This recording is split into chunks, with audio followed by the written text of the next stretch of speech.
Morning, everyone. It's time to go on the record. She has the votes already, so we know who that's going to be. Finessing the transition of leadership on Beacon Hill. But there are some unanswered questions. The Senate President, Harriet Chandler, is here. And what does the public think? Checking in on who's in charge and how they're doing on Beacon Hill. They did come out and apologize, but it was just like, it was frustrating. Yeah, for that woman who spent hours waiting. The most dreaded state agency, the RMV, undergoes some major changes with mixed results. Let's go on the record. From WCVB Channel 5, the inside word from Washington to Beacon Hill. Today's newsmakers are going on the record. Good morning, everyone, and happy Easter, or as my mother would always say, happy Easter. I'm Ed Harding, along with News Center 5's Janet Wu. Thank you for joining us. And our guest this morning is the Massachusetts Senate President, Harriet Chandler.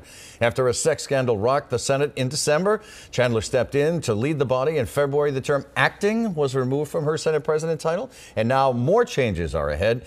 The Worcester Democrat has been serving in the Senate since 2001. She formerly served in the Massachusetts House of Representatives. Madam President, it's great to have you with us. It's great to be here. Thank you. Happy Easter. Happy Easter to you.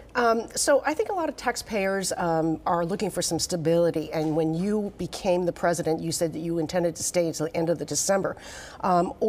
So are you planning to stay into the end of December, or is Karen Spilka, who now says that she's got the votes to become the next president, going to move in quicker? Well, the point is she does have the votes, and as such, if she has the votes, I certainly want to help in every way I can to make that transition as smooth and as quick as possible. It sounds like you are perhaps ready to move out sooner than December. I probably will move out sooner than December. You know, I never planned to stay, and I think when I was here the last time, I told you I'd like to get my old life back, and I feel that way. We're engaged in talks now of how we're going to make this happen. And make it happen as smoothly and as easily for the body. As you know, July is a pivotal time in an election year. But once July is over and the budget's done, usually not much is done. Is that probably a good time for the transition? Great time. It would be a great time for transition. We just have to get through the business that we have in front of us, and we have a lot of business. And I'm really comfortable that we've done a good job in stabilizing the Senate. I do have to ask you this question. Were you a little miffed by what happened at that press conference when Senator Spilka said that she would like to take over right away, but she had never had that conversation with you? Well, I think it wasn't miffed so much as just surprised. Different than miffed.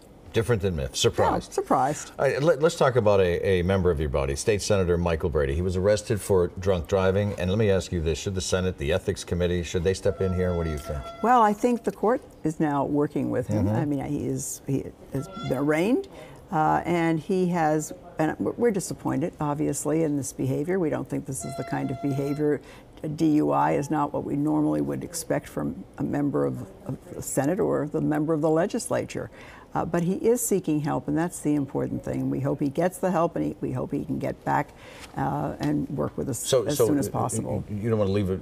You leave it with the legal system, obviously. I'd like to leave it with the legal system, and if more needs to be done, we will then look at it again. Yeah, I believe it was the governor's reaction that said, you know, with Uber and Lyft on our horizon in our life right now, why the activity would happen it probably happens with a lot of people, and I'm sure it won't happen again. Yeah. I'm sure he will use a driver of some sort in the future. But as of now, the Senate is not going to take any action? Not right now. The courts are dealing with him, and I think that's the way it should be.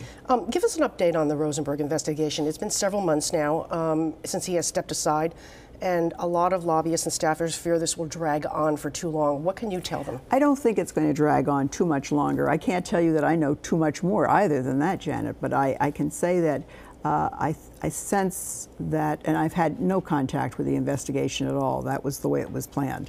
But I believe we're probably nearing the end of the investigation.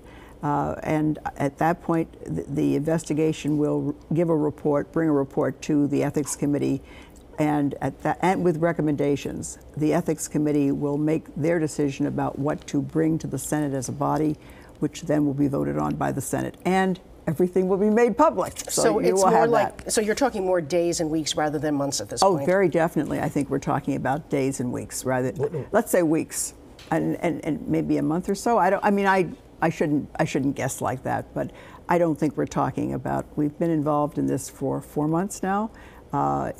probably been a very thorough investigation. We hope it's been. That's what we wanted, and that's what we expect it has been. What about cost to taxpayers? You know, we always are interested in money. We're not. I don't think we've gone over anything that we didn't feel we could afford. Gone over anything you feel you could afford. All right, let's talk about transportation, because you were a big champion. Ooh, yes. She goes, ooh, when I do that Yes. one. Improving and expanding commuter service from Worcester. Are you happy with Keolis and the direction that the MBTA is taking in general? Well, I've got to tell you, I don't deal with the MBTA very much from Worcester. We have commuter rail, obviously, and we'd like more commuter rail. Our concern, and we need, you know, my big issue right now is we need regional rail. We need, you know, electricity rather than the rail that service that we've had. We need to have something that is big, bold, that will unite the state in a much more efficient fashion than what we have. People don't go to work at 9 o'clock in the morning and come home at 5. They want to be able to go in a little later, come home a little later. They want to be able to have dependable service. That's, I think, the big plan that we have to be thinking about for the future. I'm also very, very concerned about the RTAs, the buses, because other than for you folks who live in the Boston area, we depend on buses if we don't drive.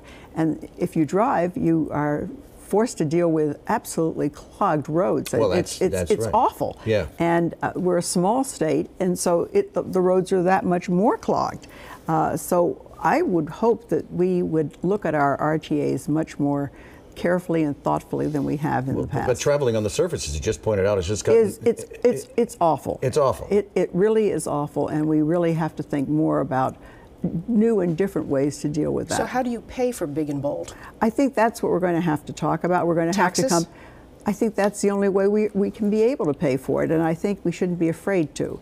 You know, countries in Asia and in Europe have done rail transportation, regional rail that works. It's fast, it's efficient. Do you see overall taxation like a broad tax? We have, or are you talking targeted taxes? Well, to a we have specific we have industry? fair share. You know, a plan that's coming up before us this year. It's coming up before the voters in November.